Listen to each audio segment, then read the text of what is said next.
Eu quero pedir a vocês que abram suas Bíblias esta manhã no livro de João, capítulo 3, versículo 16. Provavelmente a escritura mais importante de toda a Bíblia. Agora, eu vou falar sobre algumas coisas hoje que, bem, deixe-me contar como isso aconteceu. Nós estávamos de férias com a família há algumas semanas e nós gostamos de garimpar. Quer dizer, você sabe o que é garimpar? Nós gostamos de ir a mercados de pulgas e velhas lojas de antiguidades ao longo da estrada e outras coisas, e encontrar coisas para pendurar na garagem e coisas assim. E então nós estávamos em uma cidadezinha do Colorado e eu entrei neste lugar e havia apenas, lixo. O lixo de algumas pessoas são tesouro de outras pessoas por toda parte. Eu estava lá e nós estávamos lá conversando e tudo mais, a família toda estava lá, tios, meus filhos, meus netos entraram.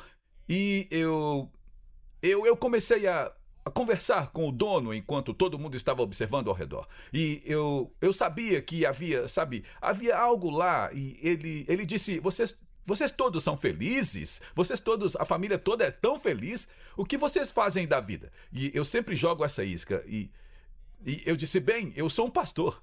E esse cara era aleijado e meio pesado e não parecia saudável. E ele disse, minha mãe e meu pai eram missionários na China.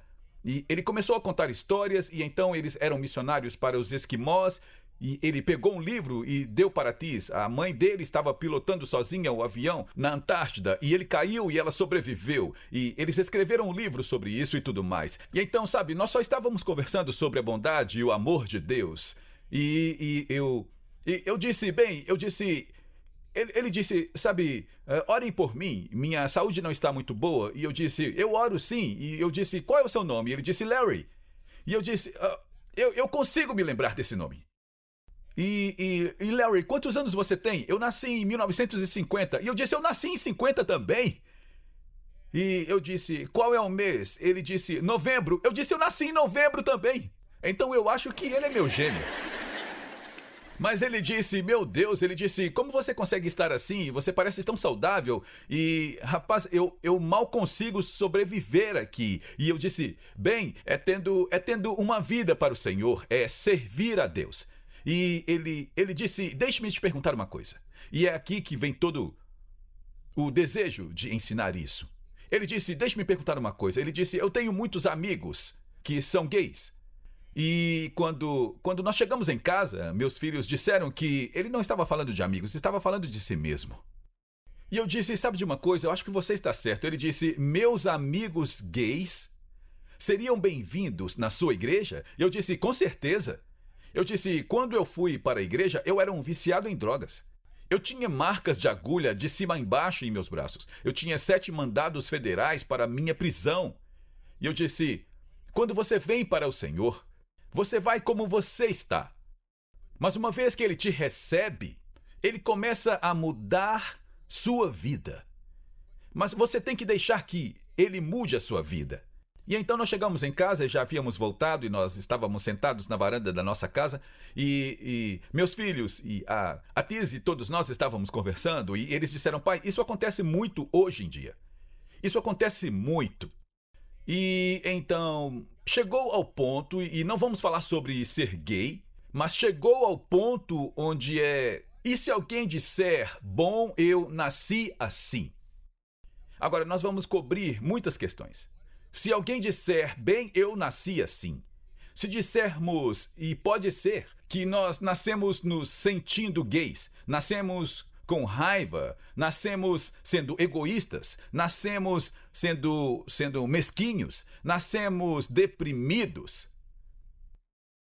Está tudo bem dizer, eu nasci desse jeito, e depois usar isso como desculpa para dizer, Jesus não muda a minha vida.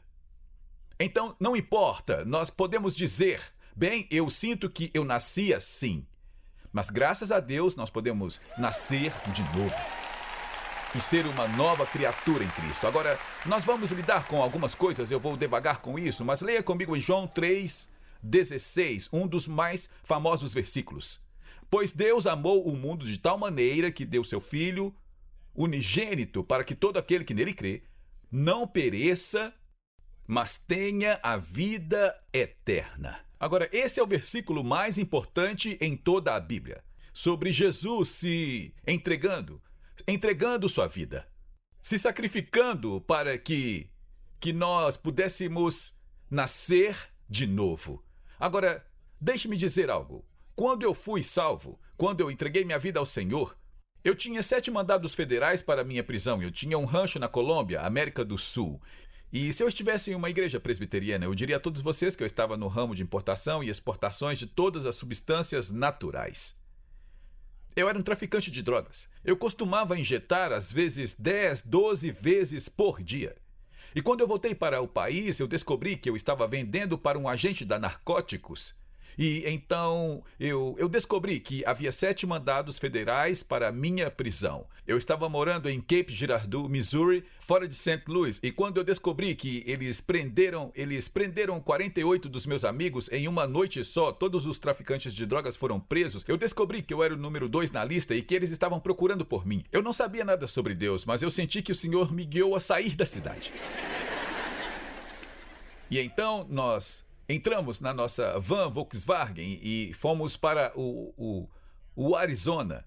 E eu acabei chegando a esta igreja e um jovem mexicano a havia construído e ele já está com o Senhor agora. E eu estava sentado na minha varanda e eu tinha o cabelo até aqui e estava fumando um baseado com brincos nos ouvidos. Quantos sabem o que é um baseado? Quantos sabem o que é mentir? E eu estava fumando um baseado e eu vi aquele garoto mexicano atravessando a rua e ele passou andando por ali e depois voltou pelo mesmo caminho. Eu estava lá sentado fumando um baseado e eu achei que ele estava criando coragem para ir comprar drogas. E de repente ele chegou no final do quarteirão e eu vi parar. E ele tomou uma respiração profunda e ele se virou e ele veio direto para mim. Eu fiquei pensando, bem, ele vai vir aqui. E sabe, nós morávamos no distrito da Luz Vermelha. Lá só havia prostitutas e onde eram os bares e essas coisas. E eu pensei, bem, ele vai vir aqui tentar comprar alguma droga. E ele se aproximou e ele disse, sabe, eu nunca fiz isso antes. Mas eu quero te dizer que é Jesus que você está procurando.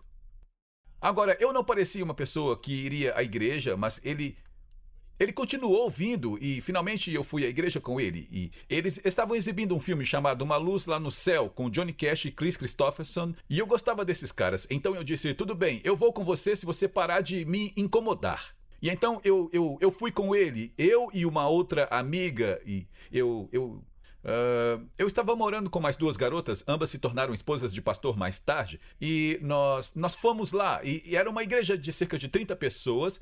E nós entramos e eu não tinha sapatos nem camisa, eu só tinha um grande poncho e os brincos pendurados nas minhas orelhas antes que a moda dos brincos estivesse em alta e marcas de agulha de cima a baixo nos meus braços e tudo mais. E as pessoas, sabe, elas falavam, Deus, envie os pecadores, mande os pecadores, Jesus, mas não pecadores como esse, não. E sabe, ninguém na igreja falou conosco, ninguém disse nada para nós, mas no final o filme mostrou Jesus morrendo na cruz. Agora, eu não sabia nada sobre cristianismo. Eu não sabia de nada, mas mostrou Jesus morrendo na cruz. E estava morrendo na cruz do Calvário. Mas então o mostrou na cruz e ele estava nas ruas de Los Angeles. E então o filme mostrou ele morrendo na cruz e ele estava na Times Square em Nova York. E o mostrou na cruz com moradores de rua e viciados em drogas e prostitutas andando por aí. E de alguma forma eu soube. Eu não sabia nada sobre Gênesis ou Apocalipse, mas em algum lugar eu sabia que aquilo era o que eu estava procurando. E então o pastor disse, se você quiser entregar sua vida para o Senhor, levante sua mão. E eu fui e fiz isso. E 2 ou 3 pessoas também nos chamaram lá na frente e todos nós fomos lá na frente. Eu não sei até hoje como eu cheguei lá, mas eu acabei no altar. Eu não sei, ninguém foi me chamar. E não havia como eu mesmo ir andando até lá. E eu estava ajoelhado lá, de cabeça baixa, e minha amiga, e nós éramos, sabe, nós éramos hippies, nós éramos viciados em drogas. E todas as pessoas da igreja passaram direto de nós. Eles foram e oraram por outras pessoas. Agora, eu não sei por quem eles oraram, mas me disseram que depois eles olharam para mim e quantos ficam felizes porque Deus olha o interior quando o homem às vezes olha para fora? Quantos ficam felizes? Eles olharam para mim e disseram, nós olhamos para você e dissemos, bem, ele nunca vai conseguir melhorar. Eu não estou no céu ainda, mas eu estou melhor, eu estou melhorando, eu estou seguindo para esse caminho.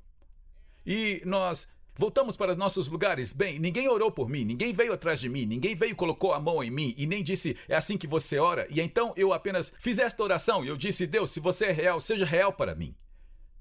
Se isso é real, seja real para mim. E parecia que uma tonelada foi tirada das minhas costas. Nós voltamos para os nossos assentos e a dona também foi salva e eu disse, o que foi isso? O que foi isso? Quer dizer, foi tudo maravilhoso. Eu não recebi uma religião naquele dia. Eu pedi a Jesus para entrar no meu coração. Bem, sabe, nós não sabíamos nada sobre a igreja, não sabíamos nada de Bíblia. E então, nós nos sentimos tão bem que nós saímos e compramos um grande pacote de drogas e uma garrafa de vinho para comemorar o nosso novo nascimento. Agora as pessoas dizem, bem, então você não foi salvo. Eu fui salvo. Nós fomos buscar nossa outra amiga Gayle, que morava conosco e ela era enfermeira, uma enfermeira particular, e então nós a buscamos por volta de 1 da manhã. Nós estávamos na frente e ela entrou e nós estávamos fumando e eu disse, você não vai acreditar no que aconteceu hoje. Ela disse, o quê? E eu, nós nascemos de novo. Agora, nós sabíamos que a Gayle tinha sido criada na igreja. E quando você é criado na igreja, você sabe o que é certo e o que é errado. Sabe, nós não sabíamos disso. E ela disse, o quê? Agora, ela sabia que se você nasce de novo, você para de pecar. Oh, eu preciso de um amém melhor do que esse. Se você nasce de novo, você é salvo pela graça, mas aí você para de pecar. Eu sinto algo bem aqui, nesse lugar aqui.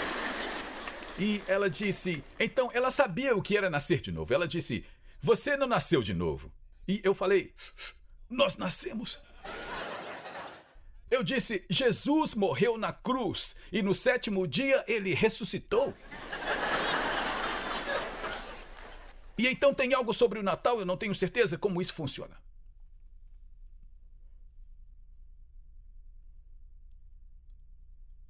Quando eu vim para a igreja, quando a dona e eu fomos para a igreja, as pessoas não nos aceitaram. Agora, aquela se tornou a minha igreja, eles acabaram nos aceitando. Mas Jesus me aceitou, do jeito que eu estava naquele dia. Eu fui para a igreja, eu fui para assistir um filme, eu não fui para nascer de novo. Só fui para assistir um filme do Johnny Cash. Mas Jesus me aceitou, do jeito que eu era. Ele não disse para mim, vá se limpar, vá se lavar. Agora, a religião pode fazer isso, mas Jesus não. Mas sabe, uma vez que eu cheguei lá e comecei a ouvir a palavra de Deus e ouvir a palavra de Deus, eu comecei a perceber que ser um traficante de drogas, nascido de novo, provavelmente não iria funcionar muito bem. E eu me tornei uma nova criatura. E é isso que o nascer de novo faz. Amém? Então eu quero analisar isso com você um pouco. E seja paciente comigo sobre isso. Mas eu quero analisar um pouco sobre isso com você. Agora, nós somos salvos pela graça, não por obras, para que ninguém se glorie. Não houve nada que eu fiz, nenhuma boa obra. Eu não segui os 10 mandamentos para receber a Cristo como meu Salvador, mas aquele dia eu pedi a Jesus para entrar no meu coração. E ele entrou. Nós somos salvos pela graça. Mas o que está acontecendo no mundo da igreja hoje em dia, e algumas dessas pessoas são meus amigos, eles exageraram com a doutrina da graça. De que se você tentar viver para Deus ou tentar seguir qualquer um dos ensinamentos de Deus, então você está negando a graça. Então tudo o que temos que fazer é amar uns aos outros. É mesmo? Isso é tudo que nós temos que fazer? Então eu posso ir até a Tis e dizer, Tis, sabe, esta escritura sobre não poder cometer adultério não é mais para nós. Eu posso cometer adultério porque eu sou salvo pela graça. E a Tis me diria, e você também pode ser ressuscitado dos mortos. Se a sua vontade for feita. Está tudo bem? Você quer dizer que porque somos salvos pela graça não há problemas em roubar? O Senhor disse, aquele que roubava, não roube mais. Agora, um ladrão pode ser salvo, um adúltero pode ser salvo, um fornicador pode ser salvo, um traficante pode ser salvo, um homossexual pode ser salvo, uma lésbica pode ser salva, um mentiroso pode ser salvo, uma pessoa orgulhosa pode ser salva, e eles são salvos pela graça. Mas como quando Jesus falou com uma mulher pega em ato de adultério, ele falou: graças, mulher, onde estão seus acusadores? Não há nenhum aqui, Senhor. E ele disse: nem eu te acuso. Vá e não peques mais, para que coisas piores não venham sobre ti. Eu quero que você entenda o que Deus está dizendo. Nós somos salvos pela graça. Mas a Bíblia diz que uma vez que somos salvos pela graça, nós devemos trabalhar a nossa salvação com temor e tremor. Em outras palavras, há os salários que nós vamos ganhar por não viver da maneira que Deus quer que nós vivamos. Agora, observe. Nós estamos falando de batalhas que nós enfrentamos. E alguém pode dizer: bem, eu sinto que eu sou uma menina e eu sinto que eu gosto de garotas. Eu sou um menino e gosto de garotos. Eu sinto isso. Bem, se alguém vier e disser: sabe, eu sinto raiva e foi assim que eu nasci. Eu me sinto um egoísta, foi assim que eu nasci. Eu me sinto inseguro e foi assim que eu nasci. Eu me sinto violento e foi assim que eu nasci. Alguém pode aparecer e falar: bem, eu não tenho que mudar porque eu tenho um temperamento italiano. Ou tenho um temperamento irlandês. A Tis é irlandesa. Eu entendo o temperamento irlandês. Isso não é uma desculpa para dizer: eu posso continuar do jeito que eu estou. Agora, deixe-me falar algo e nós vamos falar de todas essas coisas, mas deixe-me falar do que está acontecendo agora no mundo, com uma grande agenda gay agora. Agora, em primeiro lugar, isso é muito importante de se entender. Jesus deixa claro que nós não lutamos contra carne e sangue. Então, se a pessoa tem esse tipo de problema ou não, nós não lutamos contra carne nem sangue, mas lutamos contra principados, potestades e governantes das trevas em lugares celestiais. E o que temos que entender é que o que nós estamos lidando no mundo são problemas espirituais. A Kamala Harris não é um problema. O problema é ela ser marxista. O pai dela era marxista. Ela é anti-Deus, anti-semita, anti-América. Ela não é o problema. Mas nós não lutamos contra carne nem sangue, mas lutamos contra principados e potestades e governantes das trevas em lugares altos. É uma batalha espiritual. Esta eleição que está chegando em novembro é uma batalha espiritual. A maior provavelmente que a América e o mundo já enfrentaram. Então, quando nós falamos, e estamos falando sobre todo tipo de coisas diferentes, mas queremos concentrar no porquê o mundo está tão obcecado com a agenda gay. E é preciso que você entenda que essa agenda gay não é sobre carne e sangue, mas essa agenda gay é uma questão espiritual. Porque, sabe, eu fui salvo há quase 50 anos. E quando eles pregavam que um dos sinais da vinda do Messias seria que o mundo se tornaria como Sodoma e Gomorra. Se você se lembrar da história de Sodoma e Gomorra, os homens queriam fazer sexo com os outros homens, e era tudo perversão. E então, quando pensamos em Sodoma e Gomorra, quando eu fui salvo, eles falavam que o mundo, logo antes da vinda do Messias, que a moral do mundo cairia tanto que se tornaria um lugar, que o mundo em que nós vivemos se tornaria como Sodoma e Gomorra. E sabe, eu sou da favela, eu sou das ruas. Sabe, eu era um jogador de futebol e eu falei: não pode significar isso. Nós somos homens americanos. De jeito nenhum nós vamos nos tornar como Sodoma e Gomorra, mas eu quero que você veja o quão rápido isso mudou. Agora, a razão pela qual eu digo isso é porque você tem que entender que isso não é sobre pessoas. Esta é uma batalha espiritual. E por que agora? É um sinal da vinda do Messias. É um sinal de que nós seremos tão anti-Deus. A Bíblia diz que nós seremos um mundo sem regras. Pense, na Bíblia diz, aquele que roubava, não roube mais. E, no entanto, nós temos um governo que diz que você pode entrar em uma loja e roubar 99,99 dólares e não ir para a prisão por isso. Nós nos tornamos literalmente uma geração de ilegalidade. Vivemos em uma geração que diz que não importa como a nossa sociedade foi construída, nós vamos dizer e fazer o que nós quisermos, porque queremos uma sociedade sem as regras de Deus. Mas deixe-me dizer uma coisa, uma sociedade sem as regras de Deus nunca vai prevalecer. Ninguém está tentando invadir as fronteiras da Rússia. Certo? Ninguém está guardando as fronteiras para entrar na Coreia do Norte. Eles estão tentando sair da China. Olhe para as nossas fronteiras, centenas e centenas e centenas de jovens chineses em idade militar vindo para cá. Por quê? Porque esta é a maior nação do mundo. Por que esta é a maior nação do mundo? Porque somos uma nação debaixo de Deus. E aqueles que são anti-Deus estão tentando remover, estão tentando eliminar, eles estão tentando dizer, se você acreditar nisso aqui, você é o cara mau e não nós.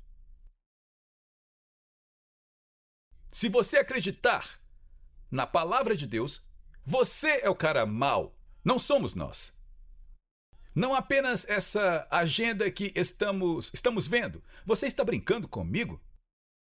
Quem no mundo, a Bíblia diz para não chamar nenhum homem de tolo. Mas qual idiota acharia que está tudo bem para o homem lutar boxe contra uma mulher nas Olimpíadas? Nós vivemos em uma época em que a cerimônia de abertura das Olimpíadas para o mundo ver é uma representação com Jesus gay, transgênero e da última ceia. E nós somos mente fechada porque cremos que isso está errado? Por que isso está acontecendo? Muitos já ouviram falar da teoria do sapo na panela. Quantos nunca ouviram falar disso? Talvez você não tenha ouvido, mas a teoria do sapo na panela é essa. E é verdade, se você colocar um sapo em uma panela de água normal, esse sapo ficará lá. E se você aumentar o calor muito lentamente, esse sapo se ajustará ao calor daquela água. E você continua aumentando e aumentando e, eventualmente, aquele sapo vai ficar lá e ferver até a morte e morrer, porque você fez isso devagar o suficiente. Por que isso está acontecendo? Vamos lá, é realmente tão importante assim que um homem use o banheiro das mulheres? Bem, deixe-me dizer aqui, eu sei que nós estamos ao vivo em todo o mundo, não nesta igreja.